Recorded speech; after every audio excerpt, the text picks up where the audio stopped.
First stop out of town was the historical reserve that is John Flynn's grave. John Flynn was sent by the church in 1912 to investigate the needs of the bushmen and women living in the Northern Territory. With tremendous energy and enthusiasm, Flynn set about implementing his dream of a mantle of safety that would bring medical, social and religious services to isolated outback communities. Then it was on to the West MacDonnell Range. Wishing I could have seen the look in your eyes, been a fly on that wall. Now I'm on the morning train down to Savannah, or somewhere else where no one knows my name. Starting over has never sounded sweeter, for my heart with hope more aflame. Goodbye, crazy circumstance. We stopped at the furthest most spot, Serpentine Gorge, as we wanted to be back at the Stanley Chasm at midday. Once at the Serpentine Gorge, and after about 15 minutes walking, we started up the steep steps to the lookout. What a magnificent view, overlooking the gorge and surrounding landscape. It's well worth the effort. Perched on top of the cliffs with a bird's eye view of the narrow, winding Serpentine Gorge, and a little further on, a unique perspective of the MacDonnell Ranges. Got a job singing at the local bar. Then it was back down to the base of the cliff, to the water hole with the creek bed lying dry and barren. Back in the car and off towards Ellery Creek Big Hole. Or out underneath the stars. Goodbye, crazy circumstance. Goodbye, forever and a day. Goodbye to the way that we didn't dance. Was it ever love anyway? Goodbye, heartache, and goodbye, pain. Goodbye, goodbye, goodbye. Memory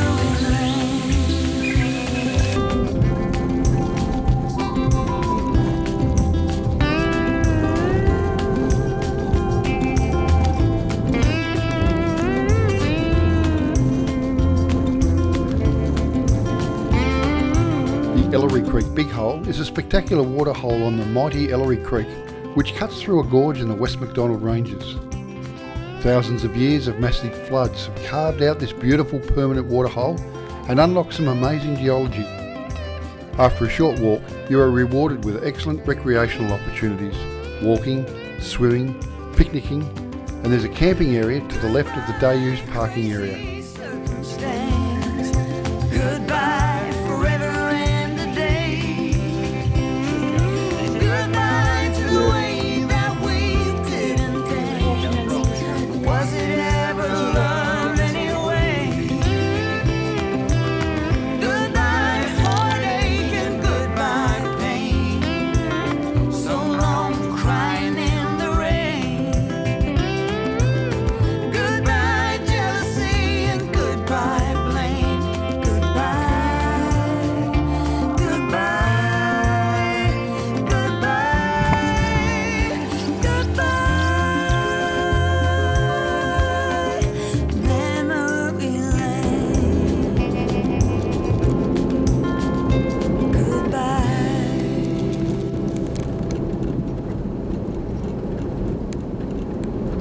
We fell in love with Ellery Creek, and as a consequence, unfortunately, arrived at the Stanley Chasm car park a little later than hoped. After passing a lot of people who had been there for midday and listening to their banter, we were a bit pissed with ourselves for missing this timeline. But it was still pretty impressive, even though the sun was not directly overhead, and we did enjoy Ellery Creek. Did I tell you that? Next, it was on to Simpson's Gap.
Simpson's Gap is one of the most prominent gaps in the West MacDonnell Range. It is renowned for sightings of the black-footed rock wallabies that inhabit the area. We didn't see any, by the way, and it's also an important spiritual site for the local Aboriginal people. As we walked the woodland trails, we were in awe of the red towering cliffs that surrounded us. We chose to follow a track that took us to Bond Gap, a narrow cleft with icy cold water.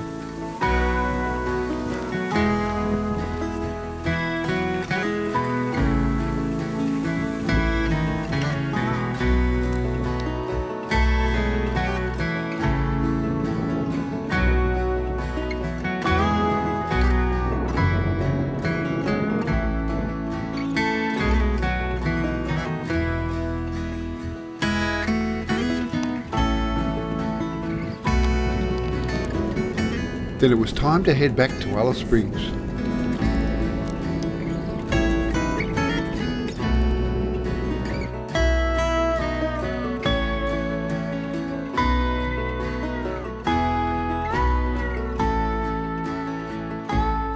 We parked the car and proceeded to the shopping centre to restock with groceries and some beverages. I had to show my driver's licence as proof of age. Wow, was I flattered. We also had a gas bottle that needed to be refilled. Then we headed back to the cabin to refill the water containers, repack the car, ready for the start of our trip home tomorrow.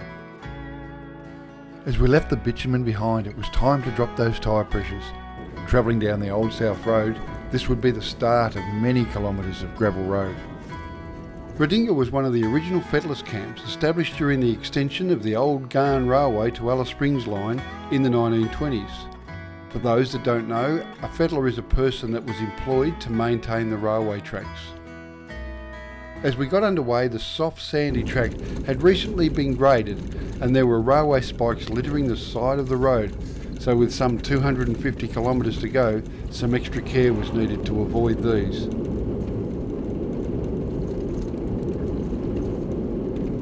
We saw our first healthy camel feeding by the side of the road, and then a few more k's up the road there was an almighty bang and something had hit the underneath of the car.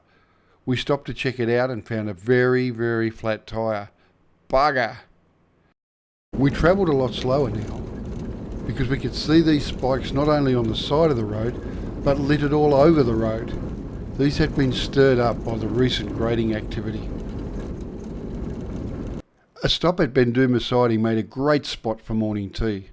The Bunduma district was notorious for huge sand drifts in the 1930s, necessitating the retention of a horse scoop team to keep the line clear.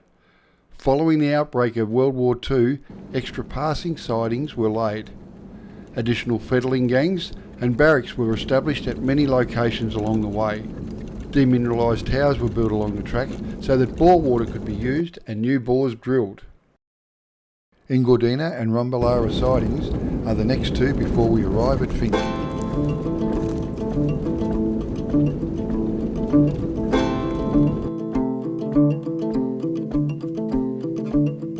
We're just driving across the Finke River. See how high it come when it's actually got water in it.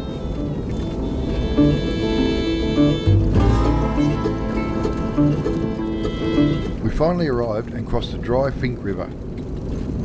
The Finke River is one of Australia's most amazing rivers. The Finke is claimed to be the world's oldest, simply because it's been running in its present course for longer than any other river. The Finke River has cut its course through several mountain ranges.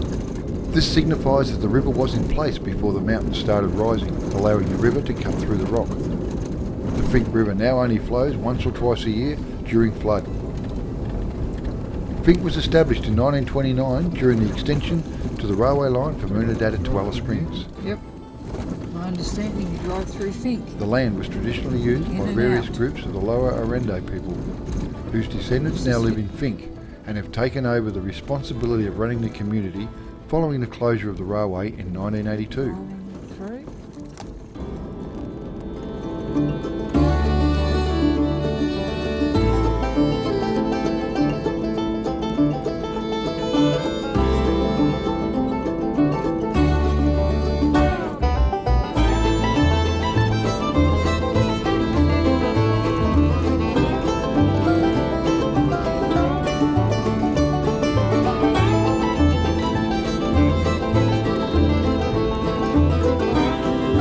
This area has so much to offer if you're a history buff.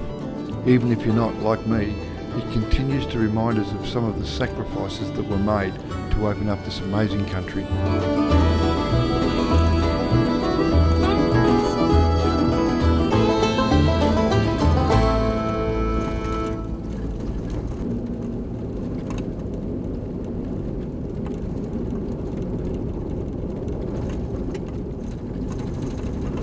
Once across the Gorge Creek bed, we stopped for lunch.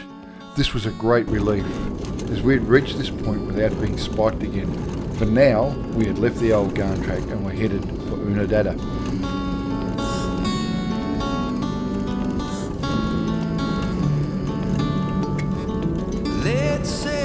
We arrived at Abminga siding.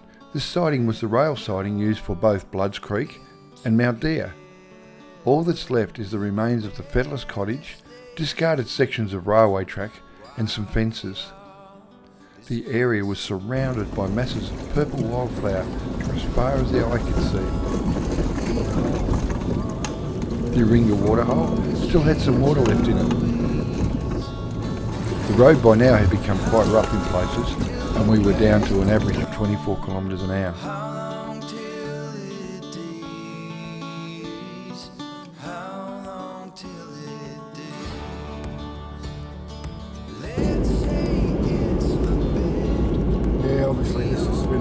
We arrived at Foggaty's clay pan, where there were two roads that we could take depending on the conditions. We took the route that in the wet would be well and truly underwater.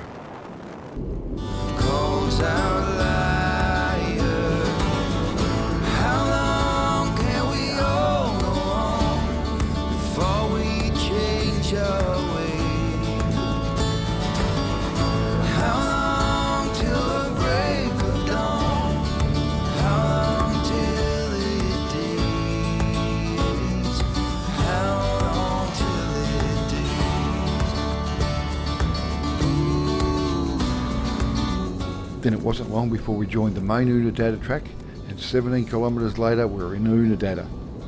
First stop was to refuel and get this tyre changed over.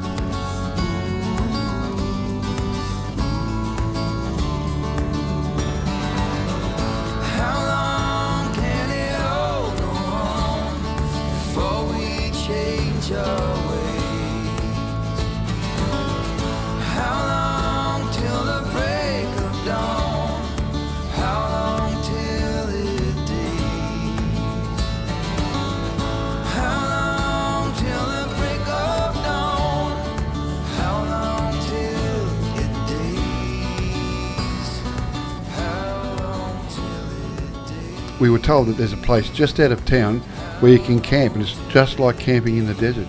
So we thought we'd give it a crack. After finding the turn-off, you drive over a couple of small dunes, and there it is. Here was camp for the night.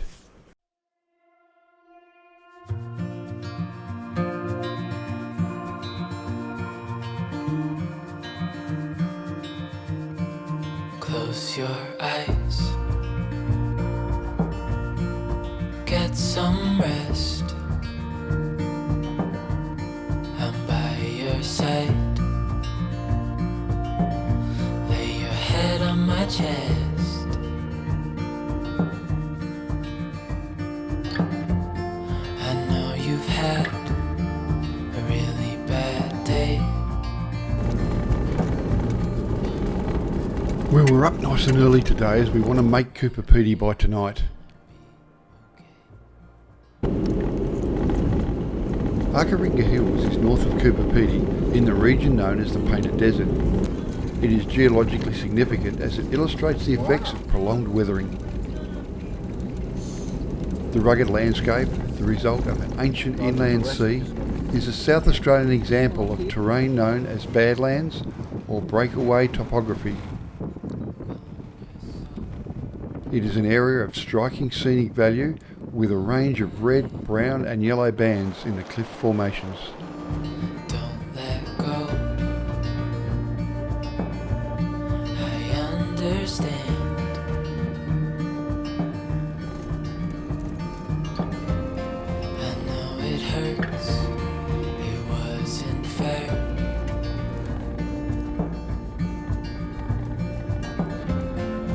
It's over now, so don't despair. The region is also of biological significance, noted for a number of rare plant species, and as the southernmost point that Australia's largest monitor lizard can be found. And no, we didn't see any. The area is extremely fragile, susceptible to both erosion and to irreparable damage from all types of destructive activities. So who is the artist of the painted desert, you may ask?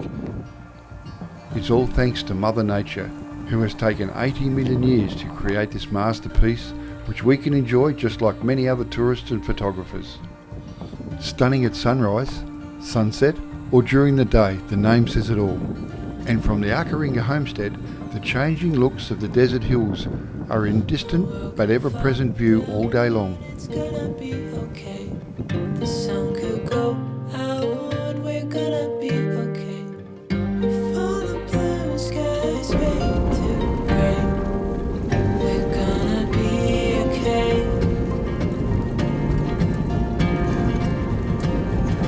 The world could fall down. It's gonna be okay.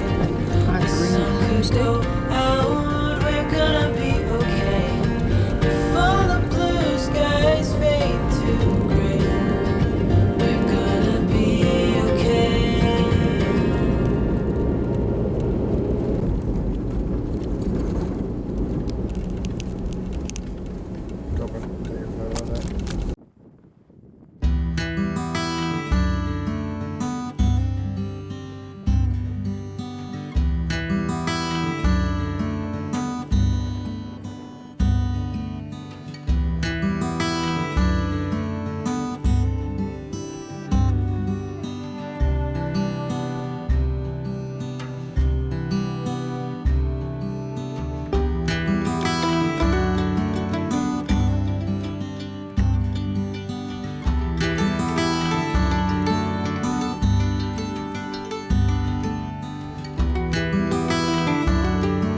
Black stuff.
Join us next time when we watch bubbles coming out of the ground, spend the night behind a pub, and camp in a national park that I can't even pronounce its name.